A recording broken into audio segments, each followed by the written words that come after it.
স্বাগত রাত ৯টায় বাংলাদেশের সঙ্গে আছি আমি জাহিদ হোসেন। সবশেষে খবর আলোচনা বিশ্লেষণ নিয়ে থাকছি আমি কাজী মোহাম্মদ। খেলার আনন্দ হতাশার খবর জানাতে আছে আমি জহির ভুঁইয়া। শুরুতেই জানিয়ে দেব শিরোনাম। কুমিল্লায় মেয়র পদে বিএনপির সাক্কু জয়ের পথে, সুষ্ঠু ও শান্তিপূর্ণ ভোটের দাবি নির্বাচন কমিশন।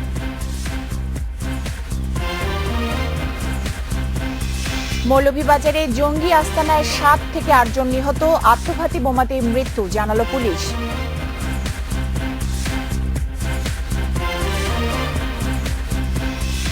ইমার্জিং কাপে রুদ্ধশ্বাস ম্যাচে পাকিস্তানের সঙ্গে টাই, গ্রুপ রানার্স আপ হয়ে সেমিতে বাংলাদেশ।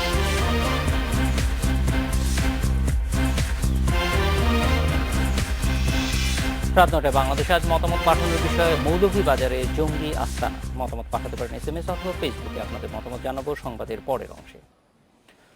কুমিল্লায় ভোটের ফল নিয়ে ব্রিফ করছেন রিটার্নিং কর্মকর্তা, সরাসরি চলে যাচ্ছে সেখানে। আমাদের মোট বৈধ ভোট ১,২৭,৮৬০, অবৈধ ভোট ৪,৮৩০, সর্বমোট কাস্টিং ভোট ১,৩২,৬৯০।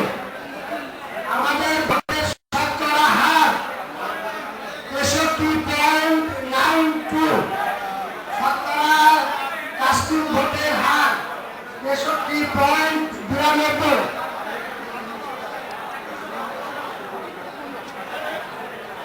আমরা আবার আপনাদের পুনরায় বলছি, আমাদের আগামীকাল আমাদের আঞ্চলিক নির্বাচন কর্মকর্তা অর্থাৎ রিটার্নিং অফিসার কার্যালয় ৩ তলায় সকাল ১১টায় বেসরকারি ফলাফল, আগামীকাল সকাল ১১টায় বেসরকারি ফলাফল আনুষ্ঠানিকভাবে ঘোষণা করা হবে। আপনারা যারা প্রতিদ্বন্দ্বী প্রার্থী, নির্বাচনী এজেন্ট যারা উপস্থিত ইচ্ছুক তাদেরকে আগামী সকালে আমার কার্যালয়ে আমন্ত্রণ জানাচ্ছি। এইমাত্র লাইভে গেল ভোটের সংখ্যা বলতে ৬৩.৯২ হচ্ছে কাস্টিং ৯২। একটু লাইভে গেলাম।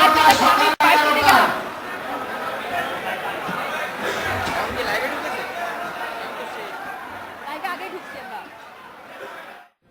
কুমিল্লা সিটি কর্পোরেশন নির্বাচন নিয়ে ব্রিফিং শুনছিলেন। এদিকে কুমিল্লা সিটি কর্পোরেশন নির্বাচনে জয়ের পথে বিএনপির মেয়র প্রার্থী মনিরুল হক সাক্কু, যেমনটা আপনারা শুনছিলেন।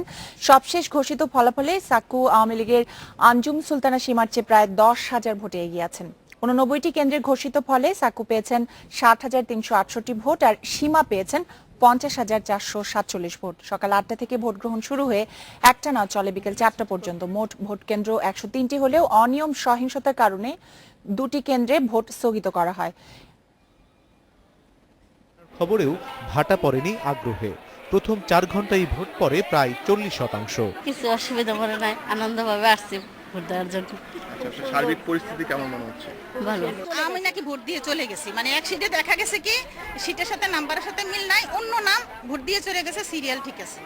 মেয়র পদে ৪ প্রার্থী প্রতিদ্বন্দ্বিতা করলেও মূল লড়াইয়ে ছিলেন আওয়ামী লীগ ও বিএনপির ২ প্রার্থী।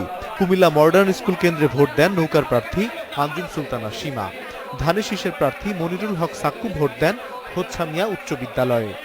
এ সময় নির্বাচনের পরিবেশ নিয়ে সীমা সন্তোষ জানালেও ২ কেন্দ্র থেকে এজেন্ট বের করে দেওয়ার অভিযোগ করেন মনিরুল হক সাক্কু। পরিবেশ ভালো এবং সুন্দর। নির্বাচনে যে ফলাফল আসে সেটা মেনে নেবেন কিনা? অবশ্যই জয় পরাজয় থাকবে, কুমিল্লার ভোটাররা যাকেই বেছে নেবেন আমি সেটা মাথা পেতে নেব। ২৭ নম্বর ওয়ার্ড দনদুরি কেন্দ্র, ১০৩ নম্বর কেন্দ্র দনদুরি, এটা ভিতরে অলরেডি মনে হয় 90% সিল মারিয়ে লেছে। পরে সাক্কুর অভিযোগে কুমিল্লা সিটি কলেজ ও চোয়ারা ইসলামিয়া ফাজিল মাদ্রাসা কেন্দ্রের ভোট স্থগিত করে ইসি। তবে দিন শেষে শুরু হয় ২ প্রার্থীর পাল্টাপাল্টি অভিযোগ। অবাধ যে ঢুকতেছে, মারতেছে, ১০ জন ধরে সিল মেরে ঢুকাইতেছে। তো এটা যদি সুষ্ঠু হয়, আমি কেন্দ্রের হার জিত আমার কোনো ডর নাই, আমি রাজনীতি করি। আমাদের যারা নৌকার ছিল তারাও হয়রানি হয়েছে এবং প্রশাসনের নিরপেক্ষতার যে মানে নিরপেক্ষতা করতে যে আমাদের অনেক নেতাকর্মী আহত হয়েছে। ভোট শেষে সংবাদ সম্মেলনে আসেন প্রধান নির্বাচন কমিশনার KM নুরুল হুদা। দু একটি বিচ্ছিন্ন ঘটনা ছাড়া নির্বাচন সুষ্ঠু হয়েছে বলে দাবি তার। বলেন, নির্বাচন আয়োজনে শতভাগ সফল বর্তমান কমিশন। আমরা সকল নির্বাচন অনুষ্ঠান করেছি। দুটো কেন্দ্র যেখানে অনিয়ম ছিল সাথে সাথে আমরা বন্ধ করে দিয়েছি। যেখানে নির্বাচনে কারা যে প্রভাব বিস্তার করে, কারা গিয়ে সেখানে বিশৃঙ্খলা সৃষ্টি করে সেটা তো আমরা জানি না। যারাই সেখানে গিয়ে থাকবে না তাদেরকে আমরা কঠোরভাবে দমন করেছি। কুমিল্লা সিটি নির্বাচনে মেয়র পদে 4, কাউন্সিলর পদে 144 এবং 9টি সংরক্ষিত ওয়ার্ডের কাউন্সিলর পদে লড়েন 40 প্রার্থী। অনিমেষ কর, ইন্ডিপেন্ডেন্ট নিউজ। আমাদের নতুন সিএসি নিজেই নিজেকে 100-তে 100 দিয়েছেন। তিনি বলেছেন তিনি শতভাগ সফল। যে কথাটা সবসময় আমরা শুনছিলাম এই কুমিল্লা নির্বাচনের তফসিল হওয়ার পর, বিশেষ করে কে এম নুরুল হুদার নেতৃত্বে এই কমিশন আসার পরে, যে জাতীয় নির্বাচন কেমন হবে সেটার একটা পূর্বাভাস আমরা আজকে যদি দেখি যে সাক্ষ্য জিতছে, তাহলে এই পূর্বাভাসে নিশ্চয়ই জাতীয় নির্বাচনে এই পূর্বাভাসে বিএনপি অনেকেই খুশি হওয়ার কথা। সেটা অবশ্য আছে, কিন্তু মূল যে বিষয়টা আমার কাছে মনে হয় যে এখনকার সবগুলি নির্বাচনই আসলে নির্বাচনে জয় পরাজয়ের চাইতেও নির্বাচন কমিশনের দিকেই মানুষের দৃষ্টিটা অনেক বেশি। সেই ক্ষেত্রে কারা এগুলি করে সেটি প্রধান নির্বাচন কমিশনার জানেন না। আমার মনে হয় যে এটি জানা এখন জরুরি।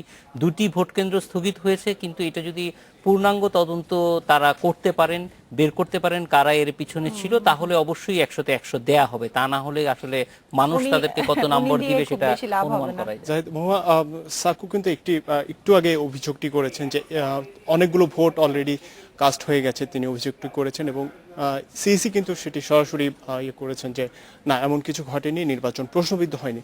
তো যেহেতু সাক্কু এখন জয়ের পথে আছেন, সেই ক্ষেত্রে নির্বাচন শেষে তার স্টেটমেন্টটা একটা গুরুত্বের সাথে নেওয়ার বিষয় আছে। সেখান থেকে অনেক কিছু বোঝা যাবে যে আসলে কি হয়েছিল কি হয়নি। আর নির্বাচন কমিশন যেহেতু এটা আসলে অস্বীকারই করেছে, আমার মনে হয় না এটা খুব বেশি গুরুত্বের সাথে নিবে এই ধরনের অভিযোগ অস্বীকার করার পরে।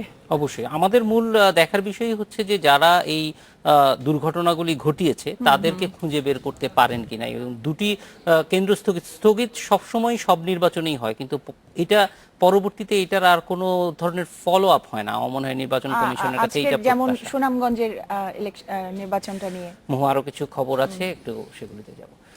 এদিকে সুনামগঞ্জ 2 আসনে উপনির্বাচনে ভোট শেষে চলছে গণনা। 110টি কেন্দ্রের মধ্যে এখনো পর্যন্ত 95টির ফলাফলে আওয়ামী লীগ প্রার্থী পেয়েছেন 84,936 ভোট এবং স্বতন্ত্র প্রার্থী পেয়েছেন 35,479 ভোট।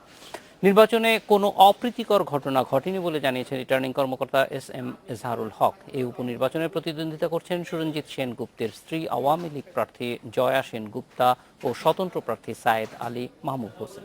দিরাই ও শাল্লা উপজেলা ভোটার 2,52,502 জন। 2 উপজেলার 110টি কেন্দ্রে গুরুত্বপূর্ণ 96টি কেন্দ্রে ছিল বাড়তি নিরাপত্তা। ভালো পরিবেশ, সবকিছুই ভালোভাবে ভোট দিছি। যত সময় শুরু হয়েছে এবং ভোট গ্রহণ 4টায় নিয়ম মাফিক যে শেষ হয়েছে, কোথাও কোনো অপ্রীতিকর ঘটনা হয়নি, কোনো অস্বস্তি বোধ কিংবা কোনো রকমের ব্যতিক্রম কোনো খবর আমরা পাই নাই। দেশের স্বাধীনতা, সার্বভৌমত্ব ও ইসলামী মূল্যবোধে বিশ্বাসী দলগুলোকে নিয়ে আগামী জাতীয় নির্বাচনে জোট গঠনের ঘোষণা দিয়েছেন জাতীয় পার্টির চেয়ারম্যান হোসেন মোহাম্মদ এরশাদ।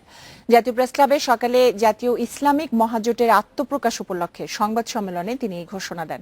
এরশাদ বলেছেন, দেশে ইসলামী দলগুলোর কোনো ঐক্য নেই, ঐক্য থাকলে তারা ক্ষমতায় থাকতে পারত। দেশে ইসলামী মূল্যবোধ প্রতিষ্ঠা করা গেলে অরাজক পরিস্থিতি বন্ধ হবে বলেও মন্তব্য করেছেন তিনি। বাংলাদেশে জঙ্গিবাদের উত্থানের জন্য যুক্তরাষ্ট্রকে দায়ী করেছেন এরশাদ। জঙ্গিবাদ রুখতে আরো বেশি কর্মসংস্থান সৃষ্টির তাগিদ দিয়েছেন তিনি। সংবাদ সম্মেলনে জানানো হয়, জাতীয় ইসলামিক মহাজোটে 34টি সংগঠন আছে। আপনারা সন্ত্রাসী, এটা একটা ইসলামিক দর্শনে বিশ্বাসী রাজনৈতিক দলগুলো যে একত্রিত থাকতো, আজ ক্ষমতা থাকতেন। আপনারা শক্তি সঞ্চয় করেন, আমরা প্রমাণ করে বাংলাদেশ সন্ত্রাসী নাই। ইনশাল্লাহ শান্তিপূর্ণ দেশ হবে, আগামী দিনগুলো সুন্দর হবে। এই প্রতিশ্রুতি নিয়ে আমরা জোট করব। আমরা রাত 9টা বাংলাদেশে একটা বিরতি নিচ্ছি।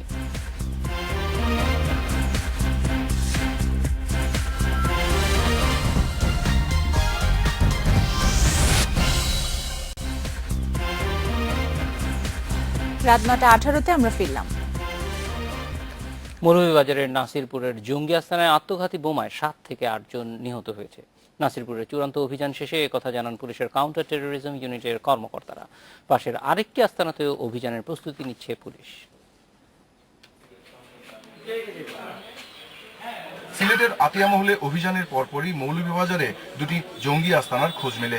প্রথমে মৌলভীবাজার পৌরসভার বড়হাটে প্রবাসী মালিকের একটি বাড়িতে জঙ্গি অবস্থানের খবর জানতে পারে পুলিশ। সেটির সূত্র ধরে 20 কিলোমিটার দূরে নাসিরপুরে একই মালিকের আরেক বাড়িতেও খোঁজ পাওয়া যায় জঙ্গিদের।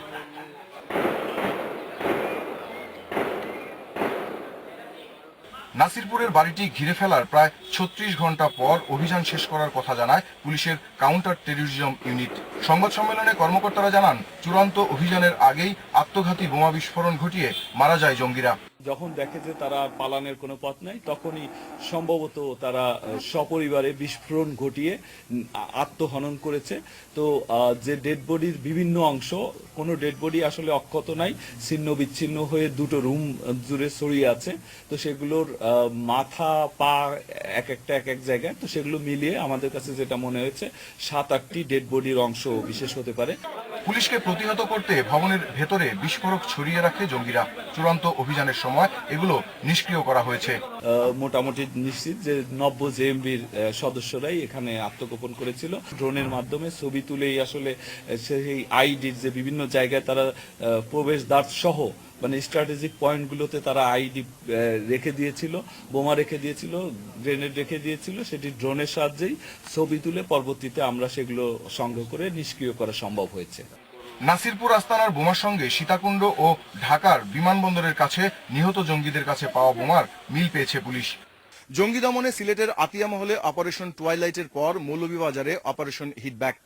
আতিয়া মহলে অন্তত 2 জঙ্গি আত্মঘাতী হয়েছিল বলে দাবি করেছিল সেনাবাহিনী, আর এখানে আত্মঘাতী হয়েছে সবাই। গোয়েন্দারা ভাবছেন জঙ্গিরা ক্রমেই বেপরোয়া হয়ে সপরিবারে আত্মঘাতী প্রবণতা বেছে নিচ্ছেন।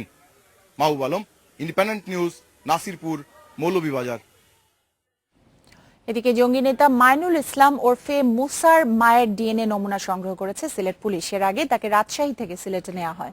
দুপুরে মুসার মা সুফিয়া বেগম সিলেট ওসমানী মেডিকেল কলেজ হাসপাতালে পৌঁছালে চিকিৎসকেরা ডিএনএ নমুনা সংগ্রহ করেন। সিলেটের আতিয়া মহল অভিযানে যে 4 জন জঙ্গি নিহত হয়েছে তার মধ্যে মুসাও আছেন বলে ধারণা করছে পুলিশ। বিস্ফোরণে সবার দেহ বিকৃত হয়ে পড়ায় শনাক্ত করা কঠিন হয়ে পড়েছে।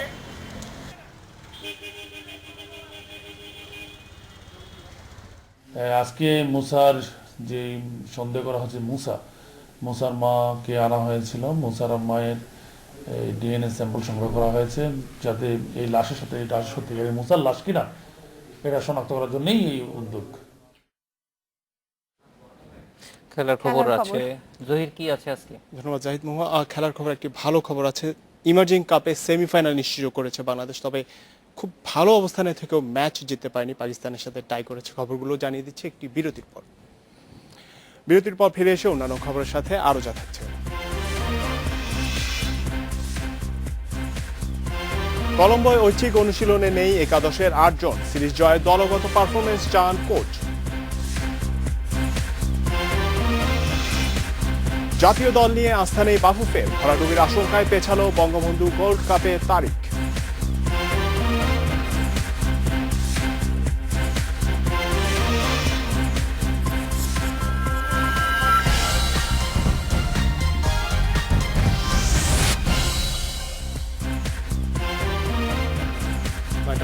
ফিরে এলাম রাত 9টা বাংলাদেশে।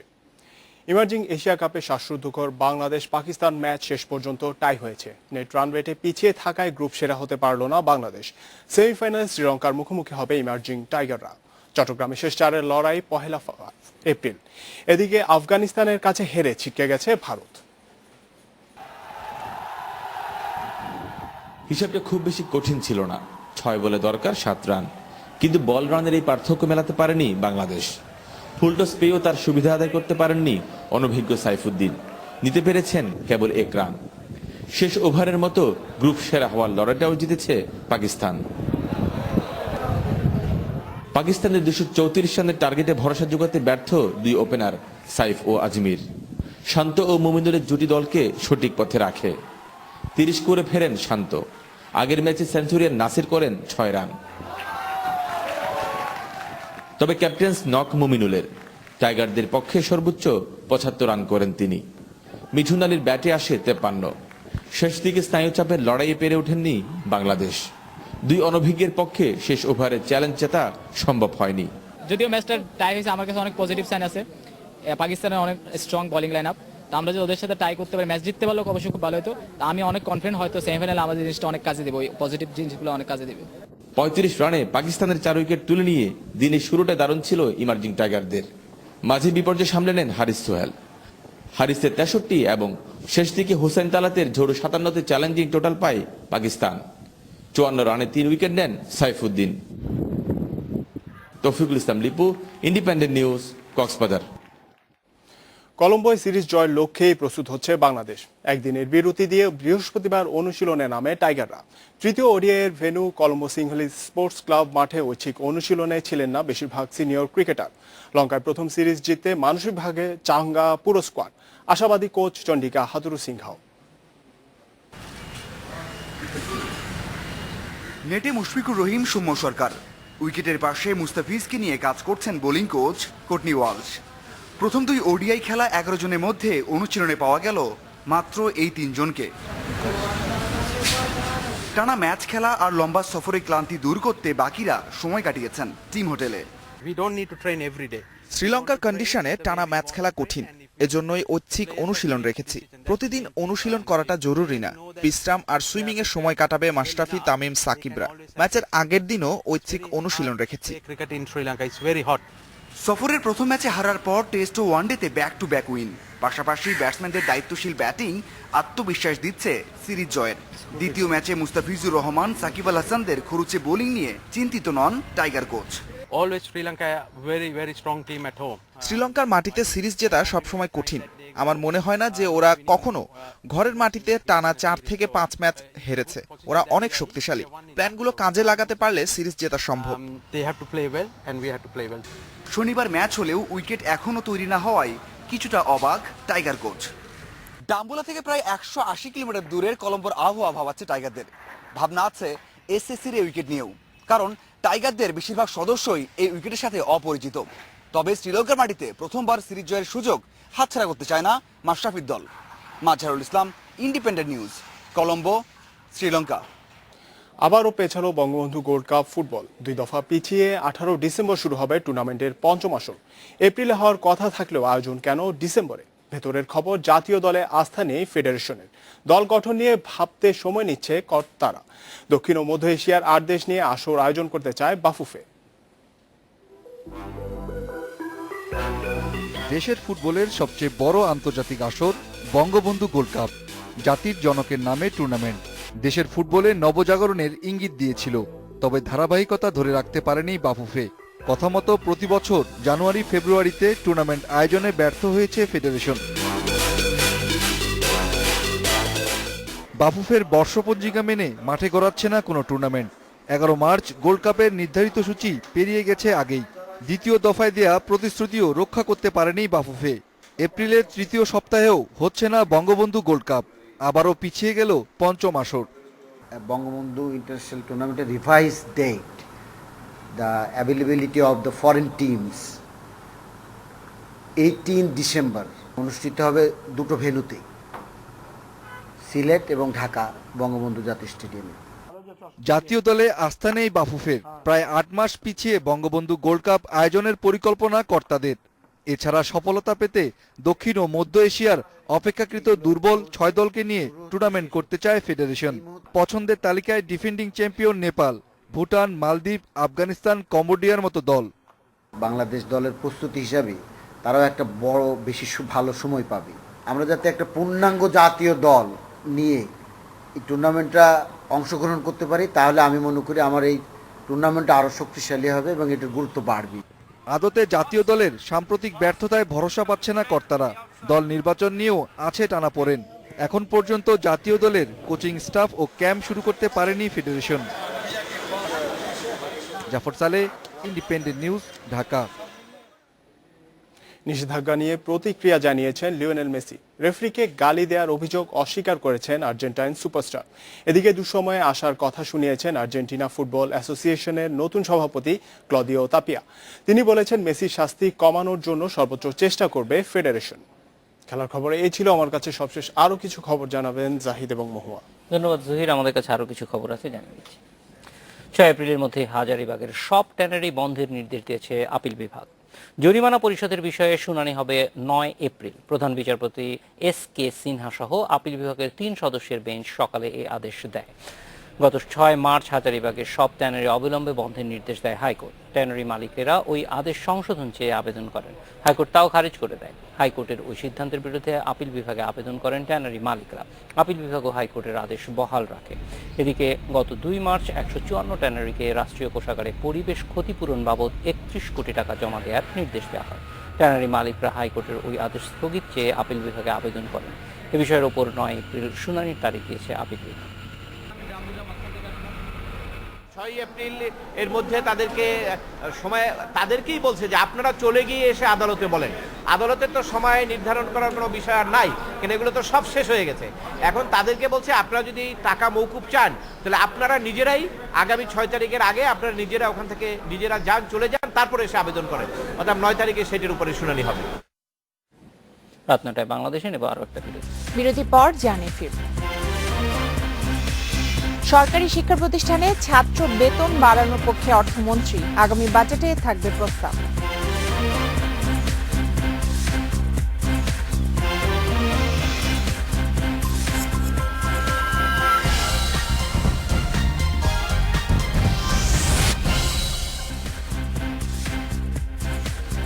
রাত 9:48 ফিরে এলাম। রাত 9টায় বাংলাদেশে। সরকারি স্কুল কলেজে শিক্ষার্থীদের বেতন 5 গুণ বাড়ানোর পক্ষে অর্থমন্ত্রী আবুল মাল আব্দুল মুহিত। এ বিষয়ে আগামী অর্থবছরে বাজেটে প্রস্তাব রাখবেন তিনি।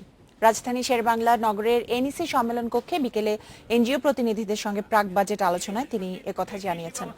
টেকসই উন্নয়ন লক্ষ্যমাত্রা SDG বাস্তবায়নে মন্ত্রণালয়গুলোর মধ্যে সমন্বয়হীনতার কথা স্বীকার করেন অর্থমন্ত্রী।